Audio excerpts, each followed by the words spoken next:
हनुमान और रावण का संवाद। लंका नगरी में चारों ओर सोने की चमक थी, पर उस वैभव के बीच अधर्म का अंधकार भी छिपा हुआ था। जब हनुमान समुद्र लांघकर लंका पहुंचे तो उनका उद्देश्य केवल एक था, माता सीता की खोज करना और उन्हें राम का संदेश देना। काफी खोज के बाद हनुमान ने अशोक वाटिका में माता सीता को देखा। वे दुखी थीं, पर अपने धर्म और पतिव्रत का पालन करते हुए अडिग थीं।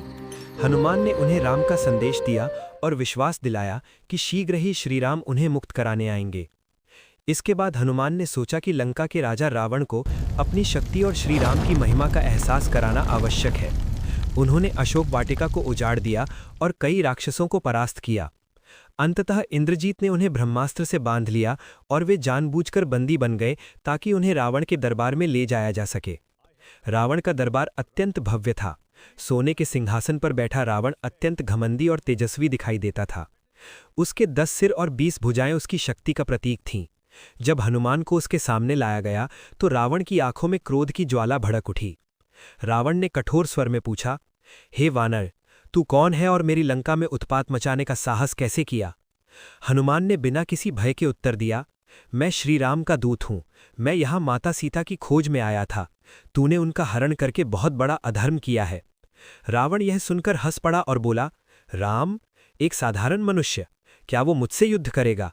क्या वो मेरी शक्ति को जानता है? हनुमान ने शांत पर दृढ़ स्वर में कहा, राम कोई साधारण मनुष्य नहीं है, वे धर्म के प्रतीक हैं।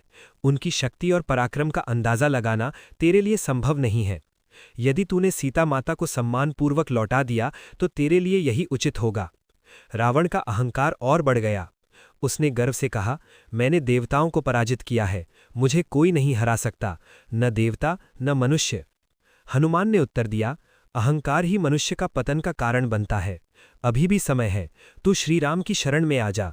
वे दयालु हैं और तुझे क्षमा कर सकते हैं। रावण को यह बात बहुत बुरी लगी। उसने क्रोधित होकर आदेश दिया कि इस वानर को मार दिया जाए, लेकिन उसके भाई विभीषण ने समझाया कि दूत को मारना धर्म के विरुद्ध है। तब रावण ने हनुमान को दंड देने के लिए उनकी पूंछ में आग लगाने का आदेश दिया। राक्षसों ने हनुमान की पूंछ में कपड़े बांधकर आग लगा दी, लेकिन हनुमान ने इसे अपनी शक्ति का अवसर बना लिया। वे लंका की गलियों और महलों पर कूदते फांदते गए और पूरी लंका को आग के हवाले कर दिया। चारों ओर आग की लपटें उठने लगीं और रावण का अभिमान जलने लगा। इसके बाद हनुमान समुद्र पार करके वापस श्रीराम के पास पहुंचे और सारी घटना सुनाई। उन्होंने बताया कि सीता माता सुरक्षित हैं और लंका में कैद हैं। ये सुनकर श्रीराम ने लंका पर चढ़ाई करने का निश्चय किया। इस प्रकार हनुमान और रावण का यह संवाद केवल शब्दों का आदान प्रदान नहीं था, बल्कि यह धर्म और अधर्म, विनम्रता और अहंकार के बीच का संघर्ष था। इस कथा से मिलने वाली शिक्षा, अहंकार अंततः विनाश का कारण बनता है। सत्य और धर्म की हमेशा विजय होती है। सच्चा दूत अपने कर्तव्य से पीछे नहीं हटता। सही समय पर दी गई सलाह को मान लेना ही बुद्धिमानी है।